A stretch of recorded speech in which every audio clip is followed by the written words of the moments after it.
Panantukan numbering systems. I've been on a kick lately of making templates and numbering systems of the different types of strikes that we find in Panantukan. They're good tools for building out combinations. It's nice to go, oh yeah, I forgot about that. I haven't done that one for a while. And now you have this sort of template.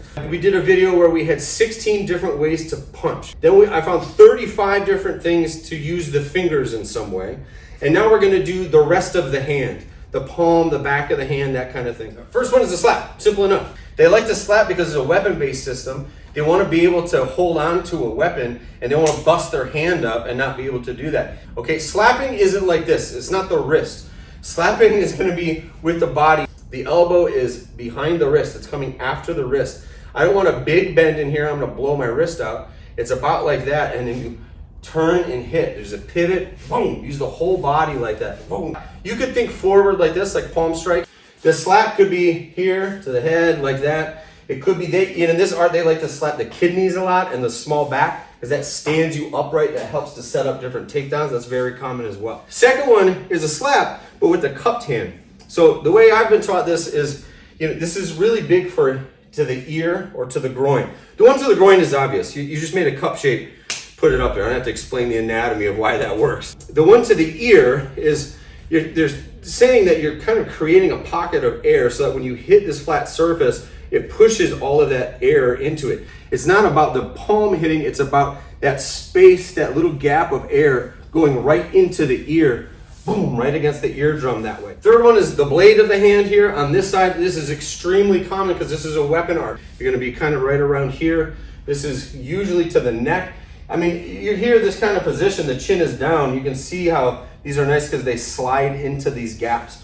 Collie will have a lot of things. We come here like this to clear the limbs, bang, and they hit 1, 2, like that. Same time, or one and then the other like that. Okay, next one is a ridge hand. So using this part. So before we were on, let's call it the pinky side of the hand. Now we're on the thumb side, right behind the thumb. So everybody has this big notch here, right on the hand, and you're just gonna hit with that. So maybe he throws a punch, and we're here this way, we gather up, bang, like that, and put this in. But where I've seen it the most, I think, is if he throws a punch here, see we go inside arm drag, see where this hits, like that? So this is facilitating your clothesline. So this could be to the throat, but really you're thinking like that, right? And when this comes up, it then goes down like that, and that's what takes him to the ground. So it comes here and down, up and down. Okay, next one is the backhand slap. Nobody likes being on the receiving end of this one. But it just whang like that, just hit with the back of the hand. To me, this is more about going in. It's like a setup. I just want to pop his head up back so I can follow up in some way. So it's just a shot like that to clear the line and get in there and get the dirty work done. Again, that's slapping with the back side of the hand. So we had one like this, one here, and one here.